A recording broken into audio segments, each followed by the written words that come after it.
साहेब, आज तुम्ही या ठिकाणी धार्मिक विधी पार पडत आहे, या ठिकाणी आलेला आहे. आता खरं तर तुमचं महाराष्ट्राचे नेते अजितदादा आपल्यामध्ये राहिलेले नाहीत, काय भावना? अजितदादा राहिलेले नाहीत हे आजही खरं वाटत नाही. आपण आज तिसऱ्या दिवसाचा विधी आज या ठिकाणी संपन्न केला. आपल्याला सगळ्यांना माहीत आहे की ही घटना जी आहे ती अचानक अशा पद्धतीनं एवढा काळाचा घाला सगळ्यांच्या हृदयावर पडेल असं वाटलं नव्हतं. परंतु जे घडलं आहे ते घडलं आहे आणि आता यातून सावरणं हे सर्वांचंच काम आहे. महाराष्ट्रभरातील अजितदादांवर प्रेम करणाऱ्या सर्व कार्यकर्त्यांनी यातून सावरलं पाहिजे. पवार कुटुंबाने देखील यातून सावरलं पाहिजे आणि त्या कुटुंबाला आधार देण्याच्या करता अजितदादांनी संपूर्ण महाराष्ट्रभर त्यांच्या विचाराचा जो राष्ट्रवादी परिवार उभा केलेला आहे, या परिवारानं त्यांचा जो पवार कुटुंबाचा परिवार आहे त्यांनी जो त्याग केलेला आहे, अजितदादांनी जो त्याग केलेला आहे, त्या सगळ्याचा विचार करता त्या पवार कुटुंबाला आधार देण्याच्या करता राष्ट्रवादी परिवारानं खंबीरपणे उभं राहिलं पाहिजे. ज्या पद्धतीनं छत्रपती शिवाजी महाराज गेल्यानंतर, छत्रपती संभाजी महाराज गेल्यानंतर पुढच्या काळामध्ये संताजी धनाजींनी स्वराज्य सांभाळलं आणि हे स्वराज्य वाढवलं, तसं रयतेनं हे रयतेचं राज्य, अजितदादांचं हे स्वराज्य, हा पक्ष त्या ठिकाणी पुन्हा जोमानं उभा करण्याच्या करता, वाढवण्याच्या करता अजितदादांच्या कार्यकर्त्यांना आता त्या ठिकाणी संताजी आणि धनाजीची भूमिका बजावावी लागणार आहे आणि ती बजावण्याच्या करता आम्ही सज्ज आहोत. याच काळामध्ये आता जिल्हा परिषदेच्या आणि पंचायत समितीच्या निवडणुका आहेत. त्या निवडणुका 2 दिवसांनी पुढं जरी ढकललेल्या असल्या तरीसुद्धा लोकशाही प्रक्रियेमध्ये अशा निवडणुका अपरिहार्य असतात. आपला नेता गेलेला असला, आता तो आपल्या प्रचाराला येऊ जरी शकत नसला तरी अजितदादांचा विचार आपल्यासोबत आहे, अजितदादांनी केलेलं काम आपल्यासोबत आहे, अजितदादांनं या महाराष्ट्राकरता दिलेलं योगदान आपल्यासोबत आहे.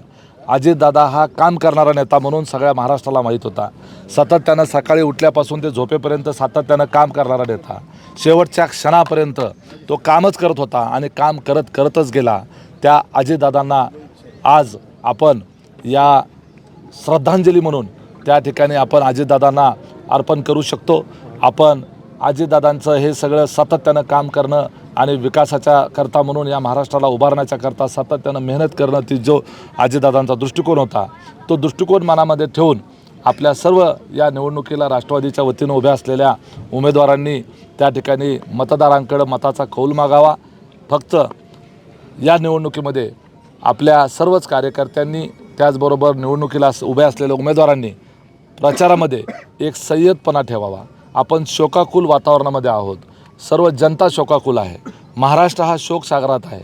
तरी आपण निवडणुकीच्या पारंपरिक पद्धतीनं प्रचार न करता कुठल्याही पद्धतीच्या हलग्या म्हणा, ढोल ताशे म्हणा किंवा फटाके उडवणं अशा पद्धतीचं जल्लोषाचं स्वरूप या निवडणुकीला असणार नाही, याची काळजी राष्ट्रवादीच्या कार्यकर्त्यांनी तर घ्यावीच, परंतु इतरही पक्षांनी घ्यावी.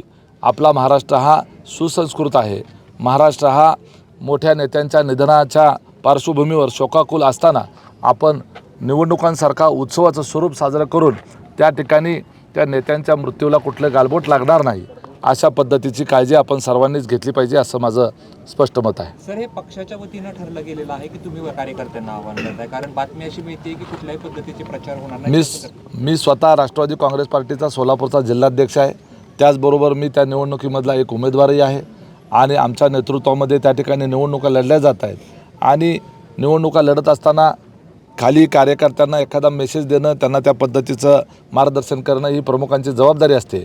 पक्षाच्या वतीनं काय निर्णय ठरेल त्याच्या संदर्भामध्ये मला माहिती नाही, परंतु ही साधारणपणे कार्यकर्त्यांची आणि आमची सर्वांचीच ही भूमिका आहे की निवडणुकाच्या दरम्यान सर्वच पक्षाच्या कार्यकर्त्यांनी, पदाधिकाऱ्यांनी अतिशय संयतपणे या निवडणुकीला सामोरं गेलं पाहिजे. कारण अजितदादा हे फक्त राष्ट्रवादीचे नव्हे तर ते महाराष्ट्राचे नेते होते.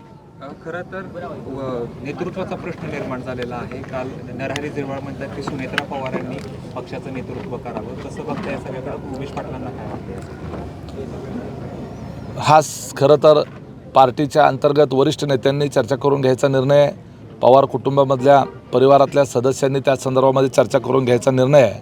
परंतु आपण आत्ताच्या परिस्थितीमध्ये जर पाहिलं तर ज्या पद्धतीनं पूर्वी राजीव गांधी गेल्यानंतर सोनिया गांधी यांच्याकडं काँग्रेस पक्षाची धुरा सोपवण्यात आली, त्या आपण जर विचार केला तर सोनिया गांधी ह्या तशा बघितल्या तर परदेशातल्या होत्या, त्यांना राजकीय स्वरूपाचा कुठलाच अनुभव देखील नव्हता आणि तशा परिस्थितीमध्ये पूर्ण देशाच्या त्या ठिकाणी केंद्रस्थानी असलेला आणि सर्वात महत्त्वाचा पक्ष असलेल्या काँग्रेस पक्षाची धुरा त्यांनी त्यावेळेला सांभाळली आणि त्याच्यानंतरही त्यांनी देशामध्ये त्या ठिकाणी सत्ता काँग्रेस पक्षाची आणून दाखवली आणि त्यांनी अतिशय उत्तमपणे आजपर्यंत त्या काँग्रेस पक्षाचं नेतृत्व करतायत.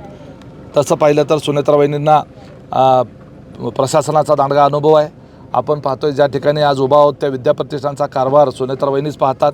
त्या स्वतः आज खासदार आहेत, सिनेटच्या मेंबर आहेत आणि काटेवाडीसारखं गाव, हे गाव ज्या वेळेला स्वच्छतेच्या स्पर्धा होत्या त्या काळामध्ये देशात सर्वप्रथम आणण्याचं काम त्यावेळेला सुनेत्रा वहिनींच्या त्यावेळेला नेतृत्वामध्ये झालं होतं. आता अजितदादांच्या राज्यभराच्या व्यापामध्ये हा बारामती मतदारसंघ आणि या भागातले सर्व कार्यकर्ते आणि इथली विकास कामं, इथले वेगवेगळे प्रकल्प याच्या संदर्भातलं नियोजन, त्याचबरोबर वेगवेगळ्या निवडणुकांचं संयोजन हे बारामतीच्या स्तरावर स्वतः सुनेत्रा वहिनी करत होत्या आणि त्यामुळं त्यांना या संपूर्ण सामाजिक, राजकीय आणि प्रशासकीय कामाच्या संदर्भातली पूर्ती जाणीव आहे, अनुभव देखील आहे आणि त्यांनी त्यांच्या कुटुंबामध्ये म्हणजे ज्या उस्मानाबादमधून किंवा धाराशिवमधून ते आलेले आहेत त्यांची जी कौटुंबिक पार्श्वभूमी जर पाहिली तर लहानपणापासून त्यांनी समाजकारण, राजकारण अतिशय जवळून बघितलेलं आहे. पद्मसिंह पाटलांच्या कुटुंबातून ते आलेले असल्यामुळं आणि त्याही कुटुंबाला राजकीय पार्श्वभूमी असल्यामुळं सगळ्या पद्धतीचं बाळकडू जे आहे ते मुळातच त्यांच्याकडं आहे आणि आपण तर पाहिलं की पवार कुटुंब तर उभं आयुष्य हे पूर्ण राजकीय सामाजिक जीवनामध्ये आहे आणि त्या कुटुंबाचं पूर्ण धुरा ज्या महिलेनं हाताळली त्या महिलेला हा राष्ट्रवादीचा परिवार सांभाळणं फारसं काही अवघड जाईल असं मला वाटत नाही. त्यामुळं नरहरी झिरवळ यांनी जी भूमिका मांडली ती कार्यकर्त्यांच्या मनातलीच ती भूमिका आहे आणि त्या पद्धतीच्या अपेक्षा महाराष्ट्रभरातल्या राष्ट्रवादीच्या कार्यकर्त्यांकडून असणं त्यात गैरी काही नाही. परंतु या संदर्भातला निर्णय शेवटी पक्षाच्या स्तरावरचे वरिष्ठ लोक घेत असतात, कार्यकर्ते आपल्या भावना व्यक्त करत असतात. दोन्ही राष्ट्रवादी एकत्र येण्यावर चर्चा आहेत. खरं तर त्या अगोदर सुरू झाल्या होत्या दादांच्या. आता त्यांची इच्छा होती की दोन्ही राष्ट्रवादी एकत्र या, त्याबाबत काय?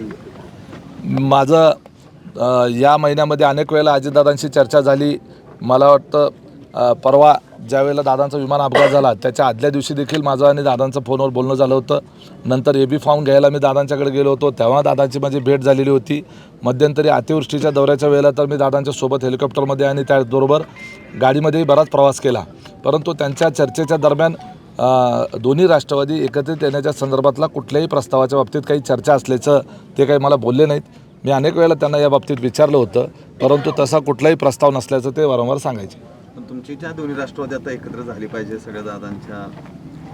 आज दादा हयात नाही आहेत, त्या पार्श्वभूमीवर या संदर्भामध्ये आज रोजी कुठलंही भाष्य करणं हे आतताईपणा होईल आणि माझं त्या संदर्भामध्ये मी बोलणं हे तर अजिबातच योग्य राहणार नाही, कारण तो अति वरिष्ठ लेवलचा विषय आहे. Okay, thank you.